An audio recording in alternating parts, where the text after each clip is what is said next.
DJ.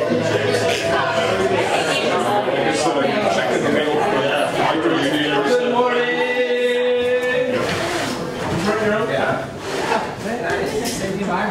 Feel free to bring your own ceramic cups. Make sure your name is on it.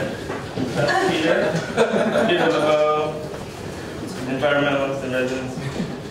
Thanks for coming today. My name is Chris. This is Walnut Street Labs. And Ryan Dana said, oh, this week you're doing a little bit different outside of the software realm. Yes, we are. But that makes me want to bring in more outside of technology innovators, because really, Startup Meetup is about innovation and innovators in the region. And Joe Purifico, let's give him a round of applause for coming and being interested in sharing his story. He's a Class A innovator.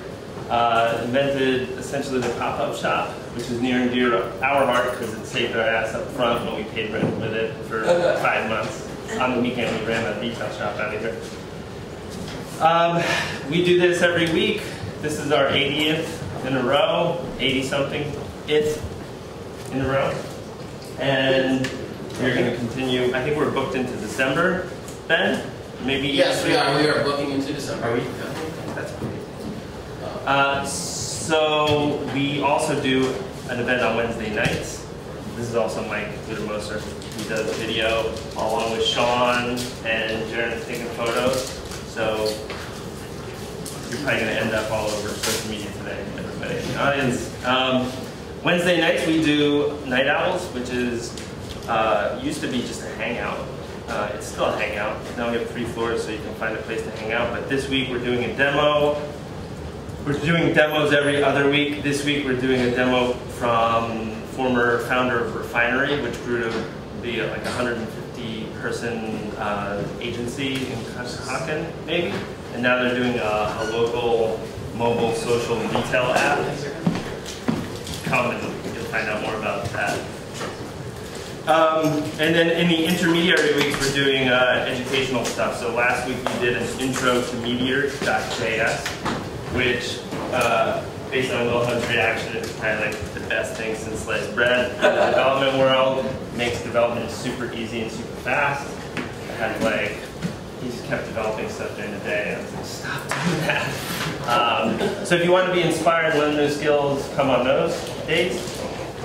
Chad Wingrave is now part of the team running 3D printing and thing IoT stuff. So Ben Franklin just sent out a huge email blast for our boot camp where you come and you build a 3D printer.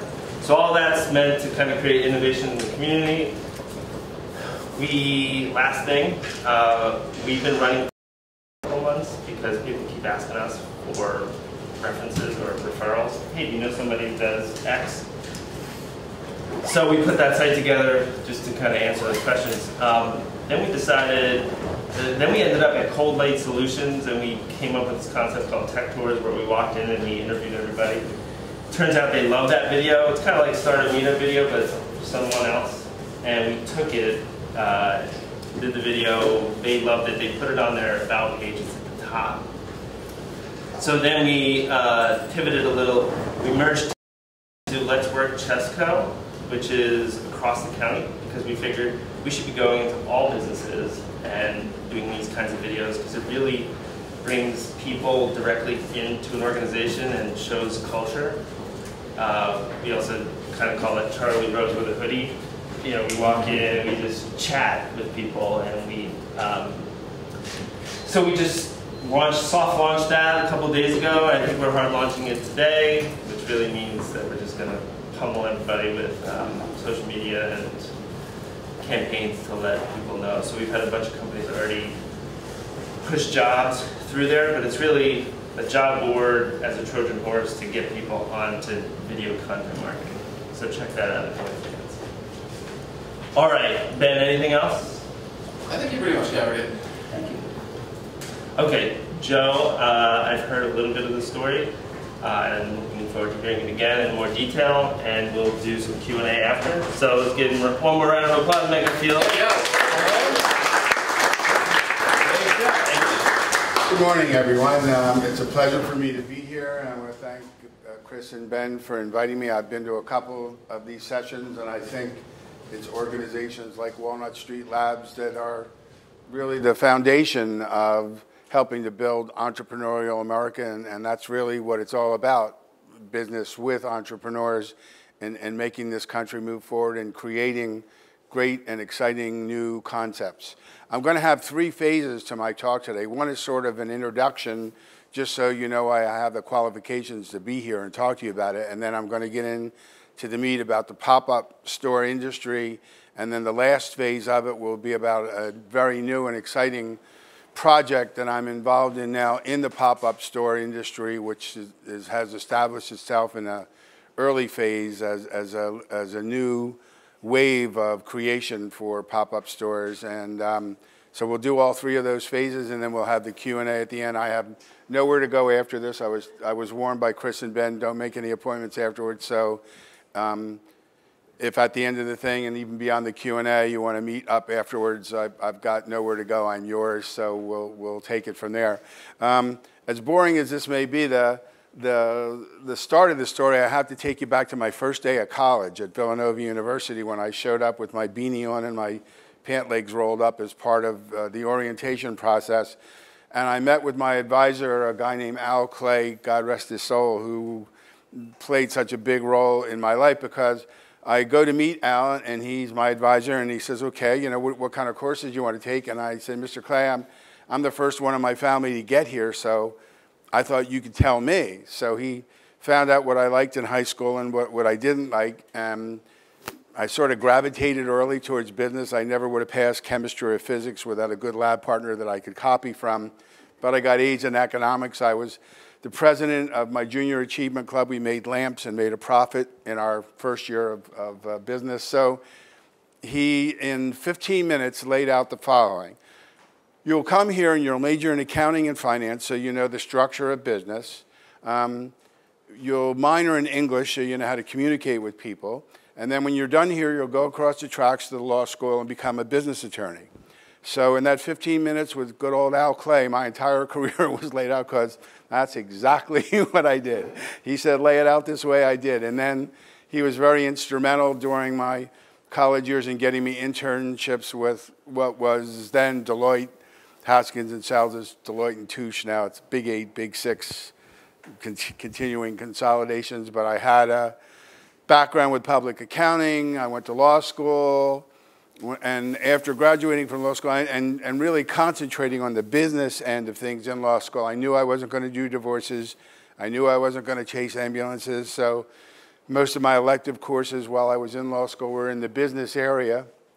And that's really what I had the knack for and the idea to do. So I came out, started in public accounting, and then on a basketball court one night, I met a man named Mike Morris, who was the president of a company called Transport International Pool. TIP was at that time just a small regional transportation leasing company that leased semi-trailers out of Bala Cynwyd in about 30 locations, doing about $10 million a year in sales when I first joined as General Counsel, still wet behind the ears.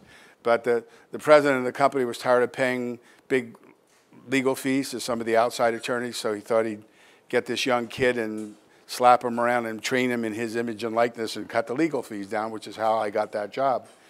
Well, it was an incredible thing to happen to me because the 8 years that I spent there was the equivalent of a PhD with on-the-job training because we went from $10 million a year in sales to over $300 million in that 8-year period of time. And working there was like being Linda Blair in The Exorcist. You know, your head was kind of on a swivel because the acceleration of the growth of the company was fantastic. There was a small group of senior level executives that worked together as a team, no backstabbing.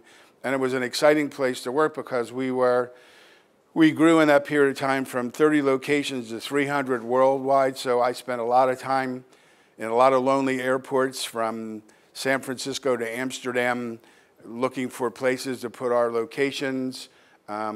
Got involved in all the financing for the company. After I was there less than a year, I had to do a $25 million refinance with a Prudential insurance company, which intimidated the hell out of me, but I did it. And a long story short with that thing, after months of working on it and learning as I went.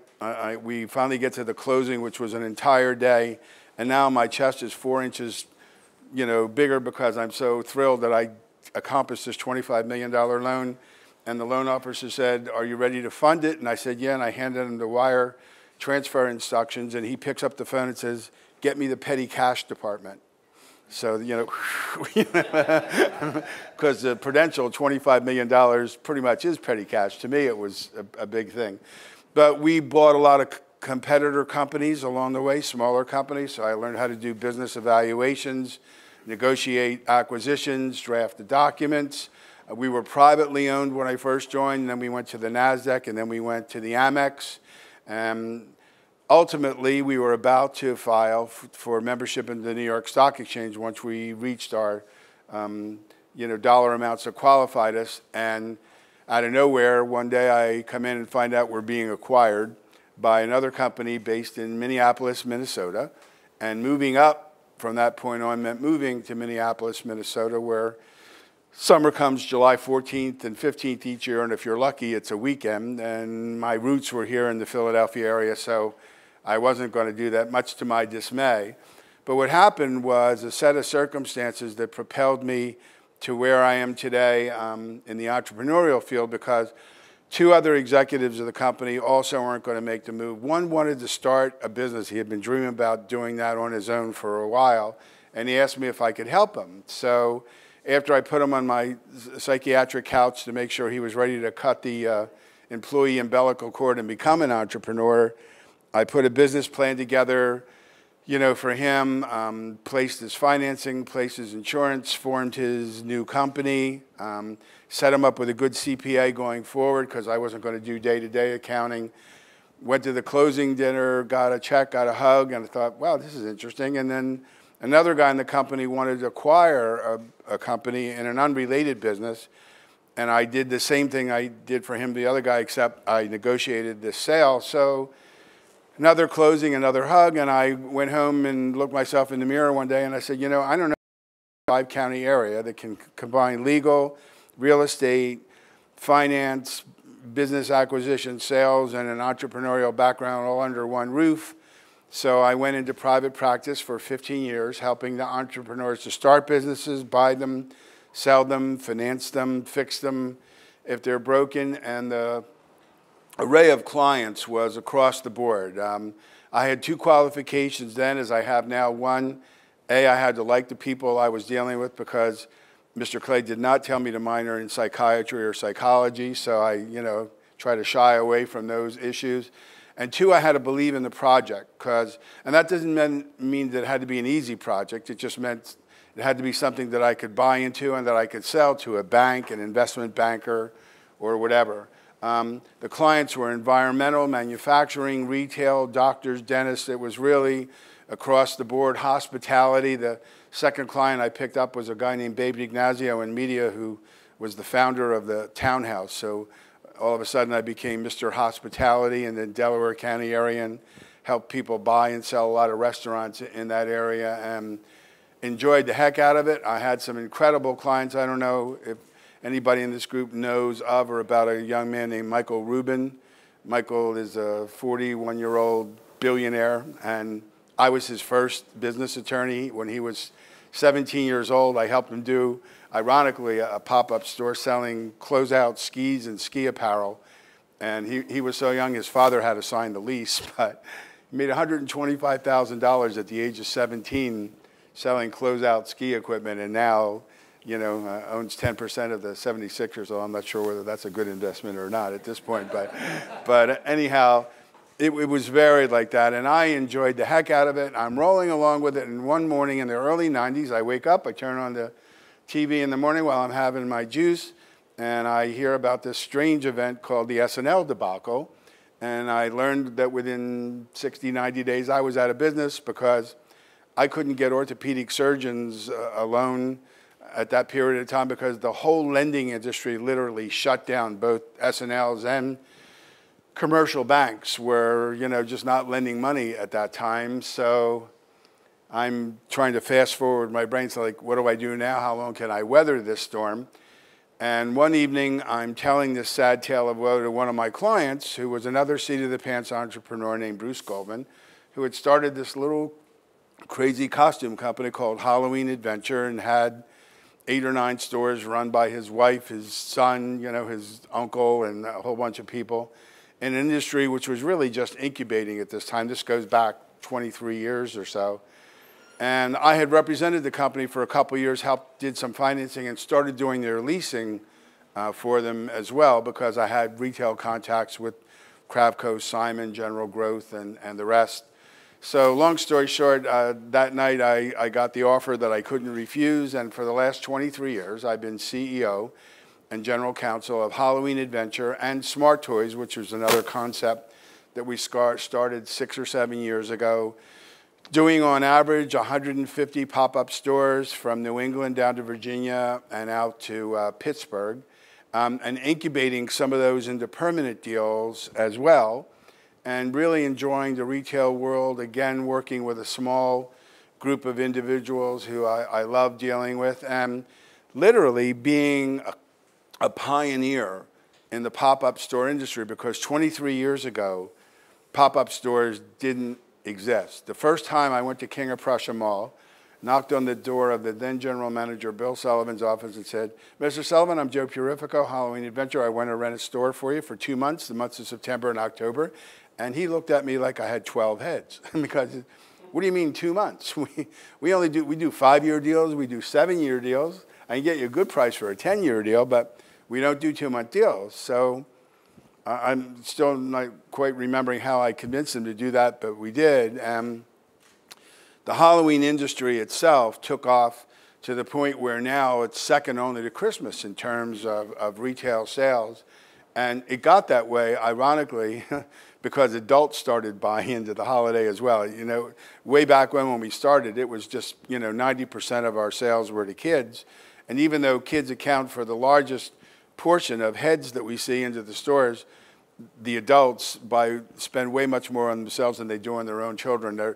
I know I'm on a timing thing, so I'll tell you the funny story afterwards if you want to hear it about what adults do versus what they do with their kids. But that industry just has grown in leaps and bounds. And basically, I became a fossil in the temporary leasing industry because it really didn't exist when I first started.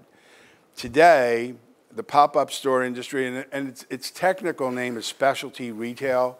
That's how they differentiate it from permanent leasing. It's specialty retail, but it got rebranded a couple years ago as pop-up stores. Like, oh man, this brand new thing. Well, we've been doing it for years, but it's got a new name now.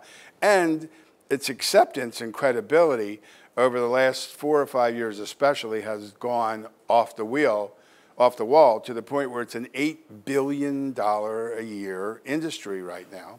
And it's gotten to the point where the major mall and shopping center developers in the country derive 10 to 15% of their total annual revenue from just temporary store business. So to them, this is a shot of adrenaline that they didn't even know that they had, because it didn't cost them anything more really to get this going.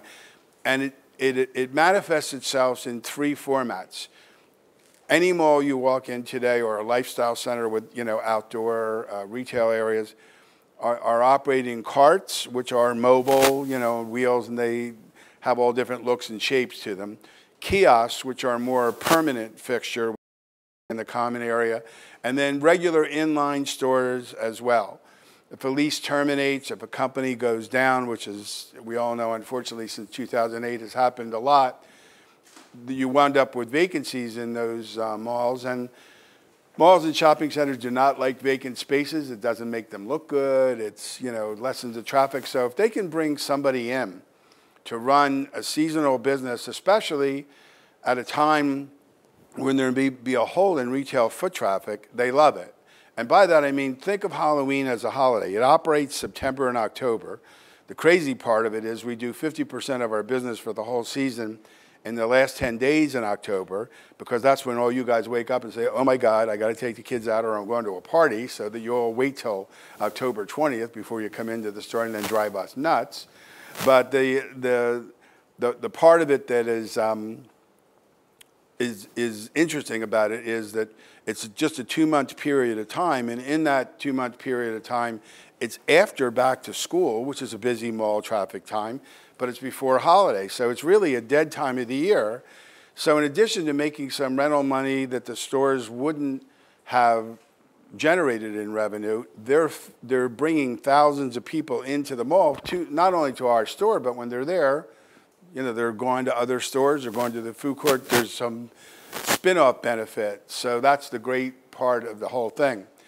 What has also been incredible for these mall developers and shopping center developers is that even though these leases are temporary, they become such a regular part of the business part of the companies that when they're going out to build a mall or if they're going out to refinance a mall or, you know, do something with financing, they actually can count the temporary rentals in their portfolio along with the permanent rents, because even though the names and faces may change, they know that every year they're doing X millions of dollars in temporary store business. So it's part of the leveraging that they can do. So, you know, look at the benefits for the developer on that side. It's found revenue in a place that is vacant, which you don't want vacant. It's bringing more people into the malls at the same period of time. And the final piece of the puzzle is if the businesses do well, they can incubate into something that becomes permanent, which I'm going to focus on now. So from the developer side, it's a phenomenal situation. The misconceptions of the industry are many and varied, but just to give you some specifics, most people that I speak in front of think that if you're trying to do a temporary store in a mall, whether it's inline, cart, or kiosk, that the rent you're going to pay are more than what a permanent tenant would pay. Wrong. The rents are actually a fraction of what you would pay, and I'll give you an example. We have a 1-year deal in King of Prussia Mall right now, which once they get finished, this latest renovation will be the largest retail mall in the country, bigger than the Mall of the Americas in retail space. The Mall of the Americas will be bigger because they have an amusement park there, but it'll be the biggest retail mall, you know, in the country. Well, we have a 5,000 square foot store there that we operate on a 1-year term. And we do smart toys in the year round, and when September and October comes, we flip the store into Halloween and then flip it back again to toys when the Halloween season is over. Or if the store is big enough, actually you can split it and keep the toy revenue going and get the extra Halloween, you know, revenue in there as well. And that store, if it rented on a full-time basis to a permanent tenant on a 5-year deal, between base rent, common area expenses, and all the other miscellaneous throw-ins that they can put in front of you, would probably rent for $300,000 to $350,000 a year. Our annual rent is $70,000. So it's a fraction of what the permanent rent would pay. However, as every good thing, there's also a catch. The catch is if they get a permanent tenant that wants that space, on 30 days' notice, they can give me a little goodbye letter and we have to leave. So that's the risk factor that we face on there. The good thing is they love our concept so much, and I've moved several times in King of Prussia as well as the other malls that we have around the country, that if they like you enough, they'll kick somebody else out, another temporary tenant, to keep your format in there because they value your format better than somebody else's that's in there. So there's good parts to being in the temporary store industry. There's bad parts in it. But as an entrepreneur, a retail entrepreneur, you cannot find a better way than to go start a business, incubate something from scratch, or grow it. Because take a look at the typical situation. If you're a retailer in a retail business and you want to open up a new concept, expand a concept or whatever, basically you're going into a mall or a shopping center, and for the most part you're signing a 5-year deal. Some landlords will go with 3s, but most of them want to do 5 years with options to go longer. You are spending hundreds of thousands of dollars to renovate the facility because all these malls, and especially the 5-star malls like the King of Prussia's and the Christianas of the world in our particular area, have these standards, you know, that the store has to look phenomenal. So you're spending huge amounts of money just to fix up the shell, bring new fixtures in or whatever. And the risk factor is pretty tough. You know, sometimes when I've been representing clients that, you know, I'm doing long-term leases for it, if I'm a little worried with them, you know, I'll say to them, look, you can do this and I'll represent you and I'll get you the best deal I can. Or you can just take all the money that you were going to spend here, go to Atlantic City and put everything on red because, because that's the risk that you face. When you are in a pop-up store retailer, you can go in and rent a cart for a weekend if you want. You can rent it for a month. You can rent it for 3 months. Typically, the pop-up store deals are 1 year or less. Sometimes they will do 2-year deals or whatever and still have that clause about the kick-out thing. But those terms are usually a year or less. So look at it this way.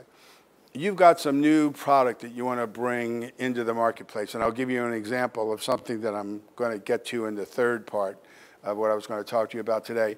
We have been referred to a new company that is selling French macaroons. It's a new concept. I think it's the new cupcake craze of, you know, of 2015. They have 10 stores up and operating now, but the 10 stores are all being run by brothers, sisters, mothers, you know, uncles or whatever.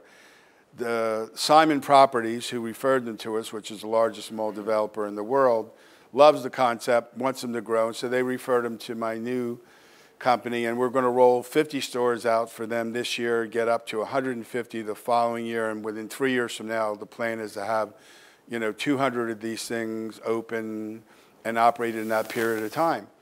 But if you would just take that concept, which has a little bit of history already, or take something brand new, you know, you got this new product. Example, I did a speaking engagement at another venue, and a woman has this new patented product. It's a cane, but the cane has a light on it.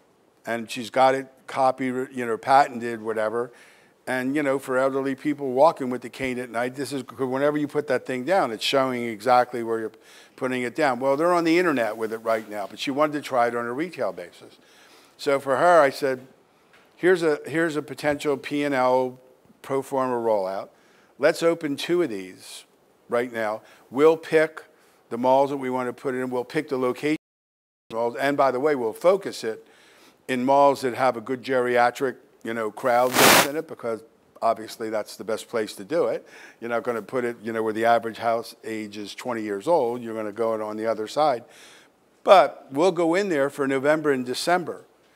The risk factor is nil, because her risk is the amount of inventory that she's going to buy to put in there. The rent for a 2-month lease, which with this new thing I'm involved in, is going to be less than if she did it on her own. We're going to operate it for her, and in basically an 8-week period of time, she'll find out whether she has something that has retail legs or it doesn't. If it does, then you do the rollout. If it doesn't, then you get a patent on something else and, you know, start all over again. But just think of that format as a retail venue, how easy it is to develop that going in. The other aspect that's really... Sorry, that's like a de facto incubator. You're yes. Almost eliminating all the risk in that little pocket. Absolutely. Yeah, I mean, that's the exciting part about the whole thing. It really is an incubator situation. And what's exciting is, as strong as the temporary leasing industry has been in the last 20-some years, in the last 5 years, it's gotten stale.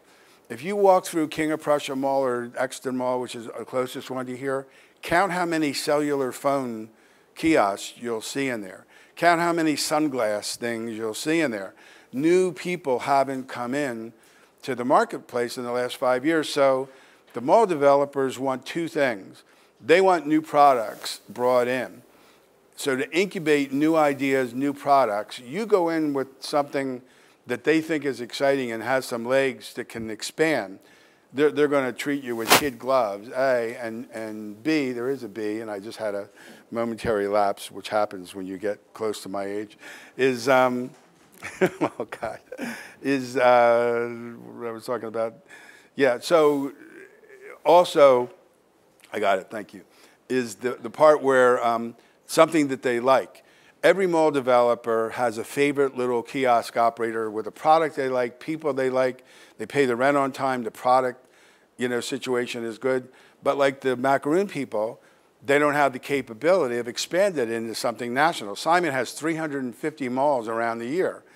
These guys are operating 5 of Simon malls. The other 5 are with some other developer. Well, they love it. They think it's going to be the next sliced bread, concept. So that's why Simon married my company with these guys to help roll it out. So creating new ideas and expanding ideas that are good and helping them to do that, again, on a rollout basis, because you can take as much risk as you want. You can do it on a small basis. You can do it on a big basis. You can roll out as many stores as you want, and you can do it at any time of the year. Obviously, the malls have the most traffic, November, December, but you're going to pay a little more premium rent to be in a mall in November and December. But it doesn't matter what weekend, what month, what period of time, you can do this anywhere. And the aspects of doing it, to me, if I was a retailer starting something from scratch, there isn't a better way. Take that even more fast forward.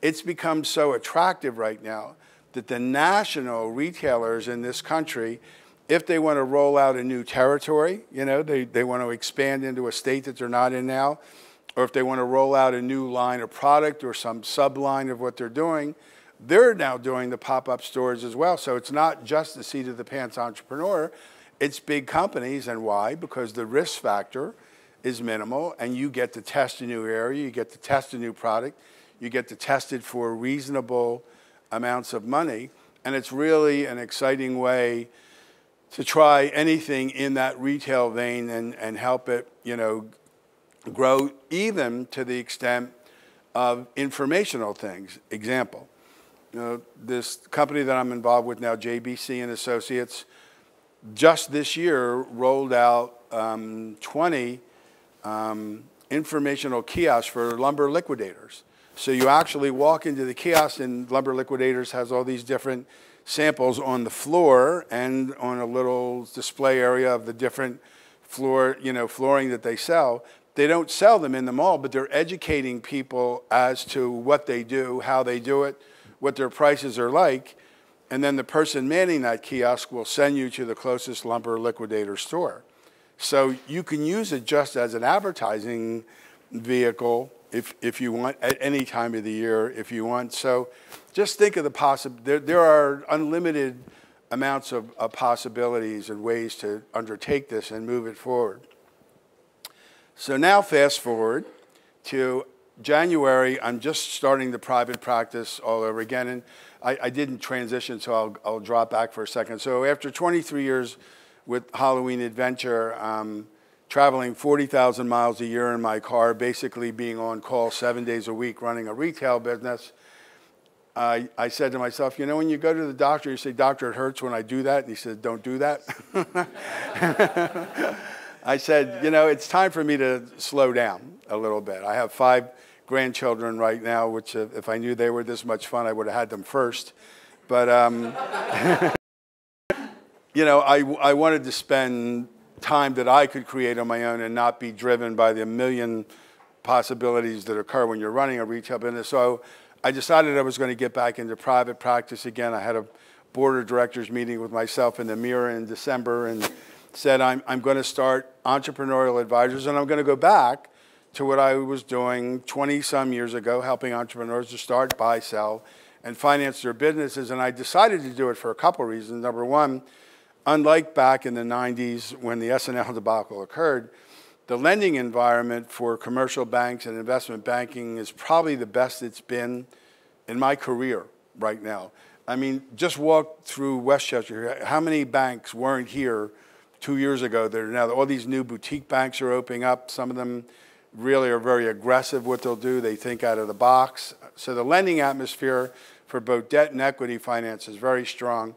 And then I looked around and I said, well, who are my clients going to be? And I said, wow, there's 2 real venues for the development of the clients. One are the senior citizens like myself who, since 2008, Circuit City, Linens and things, I mean, you know the list. How many bankruptcies, has there been? and senior level people with a lot of experience got let go. If they're approaching that number that has a 7 in it, like I am, they're not going to go become an employee somewhere. They're not going to pass the test of time. So what a better thing for them than to start their own businesses as the last part of what their careers, because A, they've got the experience, they've got the know-how, they've got the 401ks, they build up some money, and to start something from scratch and run it themselves is good. The second base is the millennials, who, in all due respect, because there are a lot of them here don't know how to spell the word employee, and they're all going to, invent the next iPad and retire before they get to 35, and exciting things that sometimes the technology blows me away, but I've met a bunch of those as well. So lending good, borrowers on the other side good. So I got back into private practice, and I spent literally the first 6-7 months as we sit here in mid to late July doing this kind of thing, joining chambers of commerce, talking, and just getting out and let people know that I was back. Well, the blessing that occurred to me is in January, I get a call from a woman named Heidi Cardle, and Heidi was actually a protege of mine many years ago at Halloween Adventure, and now she's the head of temporary leasing for CBL and Associates based in Chattanooga, which is the 4th or 5th largest mall developer in the country with 120 malls. And she called me and says, Joe, can you do me a favor? And I said, sure, anything for you, Heidi. She said, well, we're having a conference. We're bringing all 120 mall managers in and the specialty leasing managers, and I want you to be a keynote speaker for a whole day on this town hall type format that we're having, so you can tell your retail experiences and why you did temporary stores and how you developed it and where it was gone, and we can learn how to relate better. And I said, let me see, I'm getting back into private practice again, and you're going to put me in front of 120 mall managers? Sure. So I go down, and on the dais with me is a guy who I knew, but wasn't, we weren't best buddies. I knew him and respected him because a guy named Jim O'Neill ran for Hickory Farms 700 to 800 stores every year selling salami and cheese. Go figure that you could do that for 30-some years and be successful with it. Jim was with them almost as long as I was with at Halloween Adventure, late teens. But he, like I, had left his company and started something new called JBC and Associates. So we go down to this conference, and I do my pitch, and he does his, and I'm taking notes when he's up there talking about what he does. And afterwards, we're having lunch together, and I looked at him, and I said, you believe in fate, Jim? And he said, yeah, I think so. And I said, well, because where I leave off in my practice is exactly where you start, and we need to follow this conference up and have some meetings. So what Jim does now, he left JBC and Associates a couple years ago, and he left Hickory Farm and started JBC and Associates a couple years ago, and what his company does now is basically become the operating arm for any entrepreneurial business in 3 formats. Take the Macaroon Company, for example. Here's a company that's established, it's got 2 years of track record, it's profitable, wants to grow, doesn't know how to grow, doesn't have the money to grow. So I come in with them and I get the financing to raise $1 million in capital for them to pay for 50 kiosks to go start this 50-store rollout, form a new division of their company to roll it out separate from the family thing. Jin comes in, hires the people to run it, trains them, operates it, does the leasing, does the POS, does the credit cards, does the whole retail operation from soup to nuts as an operating arm for this entity, and basically gets paid by taking a piece of the sales. So they're invested in making this thing successful because if the sales aren't good, they're not making money either, so there's the risk on that side. So here's a situation where you've got a company that's established, doesn't know how to grow, and you can make it grow. Fast or go back, and let's say something starting from scratch, like the lady with the canes that has this idea, well, we can go roll out a couple stores for her and help her test it. Thursday, I'm meeting on a Skype call with a gentleman from India who has leather products that he wants to bring into the U.S. Well, if he was coming in from scratch into the United States to set this thing up, he'd have to A, find a distribution network to distribute the product for them, and then B, a retail network underneath the distributors to sell it. The amount of margin that they would lose for those two pieces, distributor and net, would be more than what he would pay us to operate this business for him. So basically, they come in, they stay a manufacturer, we are the retail arm for them, and it costs them less money for them to operate with what we're doing as opposed to if he were to do it on the way. So every year, there's an organization called the International Council of Shopping Centers. It is the largest organization of retailers and developers in the world. And the members of it on the retail side is Walmart down, to a guy that has a little deli here in Westchester. And on the developer side, it's Simon Properties down and all the big shopping center developers. We're all members of this thing. And the benefit of membership is, there's discounts that you can get with insurance. There's a million different reasons to belong to it. But the biggest reason is regionally and city by city, as well as nationally, there's a big conference that's held every year.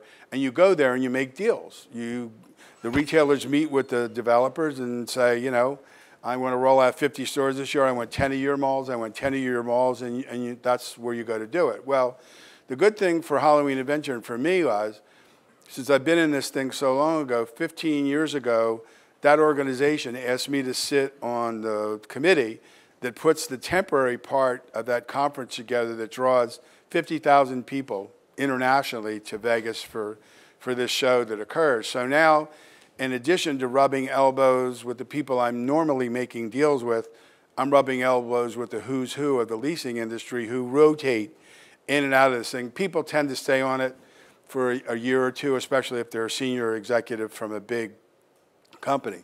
I've stayed on it forever because the longer I'm on it, the easier my life has become, because once you make these relationships, a relationship with Simon, they have a vacancy, they're going to call me before they call a competitor, and so you pick it up. Am I doing all right, or am I? No, I think we should get into Q&A.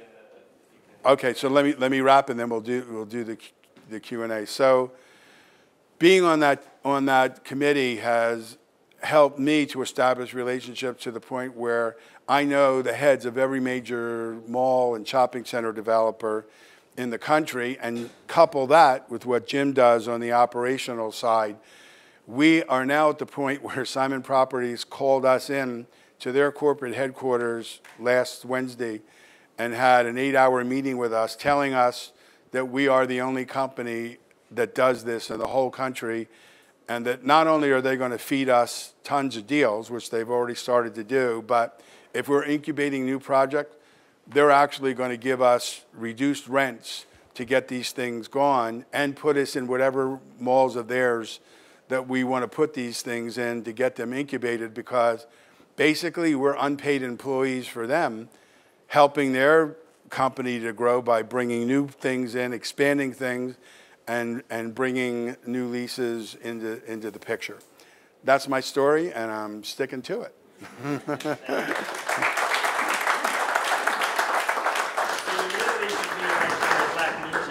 Not a khaki suit, because that's exactly. Like a pretty crazy, it is, but organic trajectory, right, to global domination. So questions, house rules, name, something that your spouse wants to, and then your question. In trouble now. Chad Wingrave, technologist, tinker around here. It's something my spouse loves about me, that I keep busy with projects. So it's interesting listening to your story. There are a couple of things that stood out to me. One is the role relationships play in getting your work done, yes, and connecting with people and doing things. But also, what's changed that's allowed you to create this different structure in business? Yeah. I'm wondering the role of technology in that, if it was technology, or what's changed that's allowed you to create a new approach? It's a great question. first of all, and you hit it on the beginning part, relationships. I mean, when you've been doing that, I'm a business attorney for 44 years now. So, you know, if you don't burn bridges as you go along, and I really try not to do that, relationships with people referring clients to you, with mall developers, knowing, like some of my competitors that were even bigger than us in the Halloween industry, a mall developer had a problem with one of their locations. It was like whisper down the lane to get the problem corrected. I established early, you got a problem, you don't call my mall manager, you call me.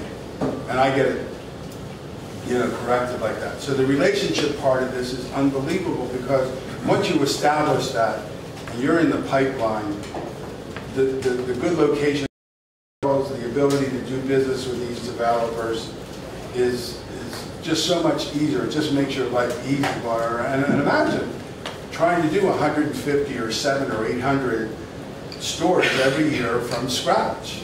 If you don't have those relationships, it's an impossible task. But when you have them, you know, it's like when we went to the show and presented to Simon this new concept that we were doing. Well, prior to going there, we had picked up As Seen on TV as a client this year. We're rolling 300 units out for them across the country this year. So we go to Simon, tell them this story, and we said, oh, by the way, here's a proposal for 90 stores just for your malls for this year.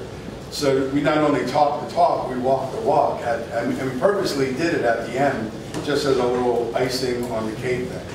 Whether it's new technology, new products, or whatever, the technology in retail, you know, with new developments in POS and things, all those things are really important to helping the businesses run smoother.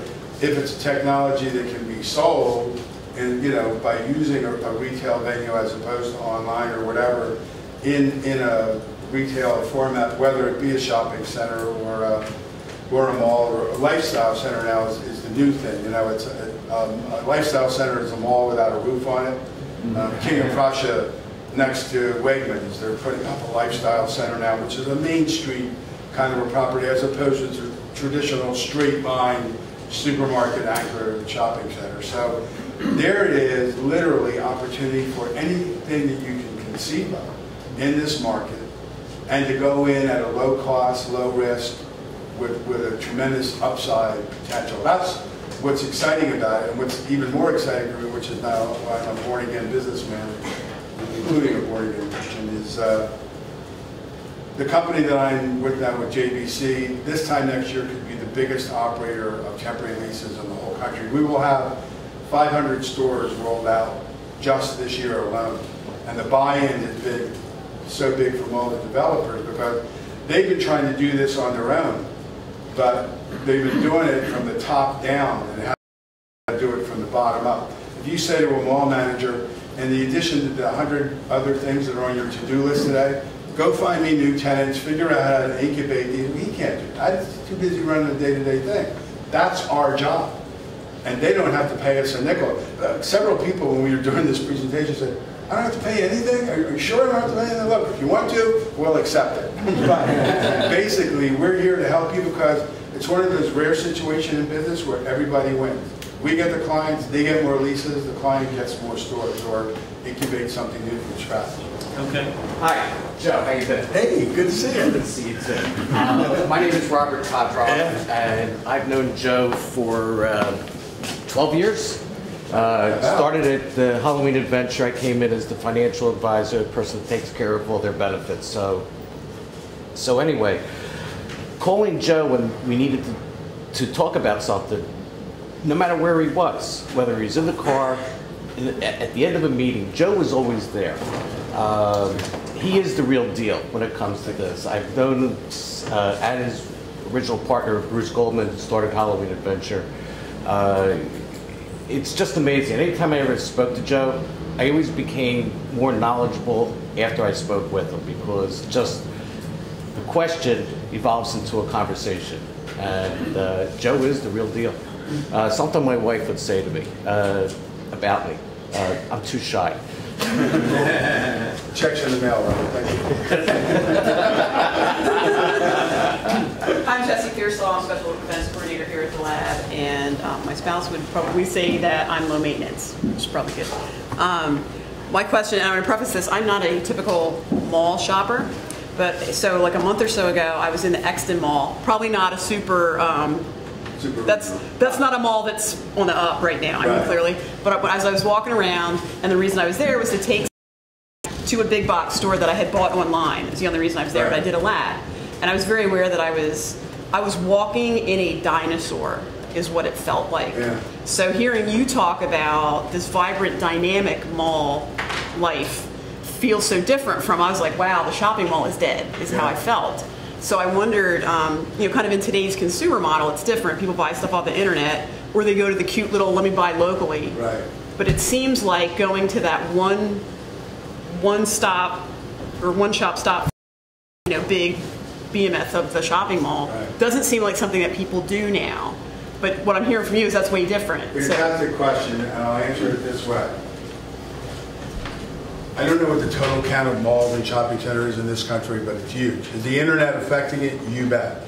I never thought that it would affect Halloween, especially with women, and not being sexist in any fashion, because the women that buy our costumes got to try them on and whatever, and I thought, it's not going to work on the internet. It is. In fact, the division, my company opened up an internet division just so we recapture some of the sales we were losing at brick and mortar.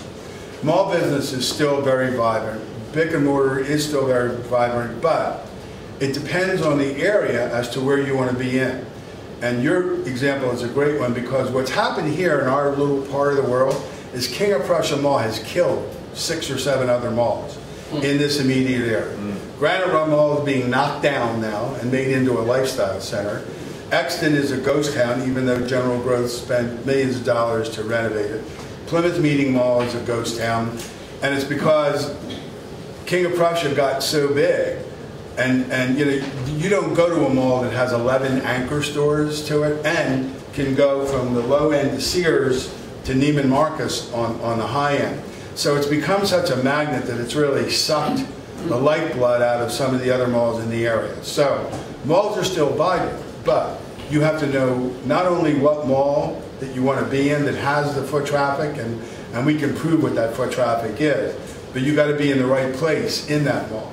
You don't want to have your kiosk down a wing outside of Sears. If you can get it outside the food court, you're much better off doing that. And that's one of the other things that we bring to the picture is, A, we'll cherry pick the malls that will put these places in, and we will go to Simon and say, look, we're giving you 90 deals, so I want the best spaces in these malls as well. And by the way, and this is a classic example, our macaroon client had already done 5 deals with Simon. They were horrible negotiators on their rent, and the rent they're paying is way out of whack. So when we were with Simon last week, we said, geez, thanks so much for sending them to us. We appreciate it. By the way, here's our list of 15 more malls that we want to do with you guys. On the good side, on the bad side is we need to renegotiate these other 5 deals because the rent's too much. And they agreed that they would do it because they're going to get 20 deals out of it, you know, as opposed to 5. But that is a great point. Malls won't die. You know, outlet centers are growing in leaps and bounds now, although the reality as to whether they're a bargain or not is, you know, another thing, but they're growing in leaps and bounds. So there's always going to be that part of going to kick the tires and picking out the thing. Is the internet going to get stronger? You bet it. But I think the brick and mortar retail will figure out how to survive it. And that's another reason why these developers want us to do what we're doing, because if you bring new vibrant products in, it's going to create more traffic, and that's where the win-win situation comes in. But that, good observation on your part. All right, one quick question and then last. Spence Verity, Omni Solutions. We do web app development, and I guess my spouse, well, how dedicated I am to projects. Quick question about how you get the name out there for the tenants. How do you do advertising, marketing for people that are only popped up for a couple months at a time? Right. How do you establish a name and get people in the door aside from having to walk by? Well, you know, our company has an independent marketing company that we use to help do that itself. You know, whether they use the internet to do it, whether they use media to do it. One of the other great concepts are doing right now, which is wonderful, and for the most part, still free at this point. You go into the mall as a pop-up tenant, they will put you on their website, they'll put you on your Twitter. If you're doing any special sales or bringing new products in, they're going to do a blurb welcoming you into the mall and letting their base of customers know that you're there and letting them know what products you sell and what sales you may have going on. So there's a number of ways to let it know. The reason why you go into a mall and you do a space in a cart or a kiosk in a common area is because the foot traffic is built in there. I mean, you want a cart or a kiosk business literally is built overnight. You bring the cart in, right after the mall closes, your crew comes in like the Keebler elves, once the mall closes, and they put the thing up, they merchandise it, next morning it's ready to open. So you hit the ground basically running with that foot traffic in there, and then whatever collateral things you do on your own to market it, or being in the mall, which is why it's absolutely imperative to be in the right mall and then the right location, within that mall, because you're looking for footsteps, and the more footsteps that are going by you, the more chance for success that you have. I'll just add a comment that it seems like a big data play, because if you could crunch demographic data, historical traffic data, sales data, I don't know if you can get it from the stores that are in a mall, you could just have a little form that says, who are you, what do you want to sell, where do you want to sell it, and then here's 15 places. Is that done right now qualitatively for a consultant who knows the landscape, or are you utilizing like... Well, there's a couple resources. Number one, the malls all have databases, and you say, what your traffic count, they can tell you what entrance is the #1 entrance of people going in and out of the mall, which is the worst one. So you can help you be where you want to be. And then there are a number of other publications, both hard copy and online, that will give you the demographics of the area. It will give you ages, 0 to 5, all the way up to, too old to be there. And it'll break it down by male, female, education. I mean, all those things that you need when you're thinking about where do I take this product. Like the lady with the canes. I mean, it's not going to work everywhere, so you want to focus, where that thing is going to have the best chance for success, but that's one of the things that we do. And so to be clear, if I have that kind of business and I'm here, but if your data set is telling me that I should be in Florida, you can hire the people and launch the store without me going to Florida. Exactly. You don't have to go there once if you don't want to, because we do the whole thing for you. Okay, and that's a great idea. Thank you for coming.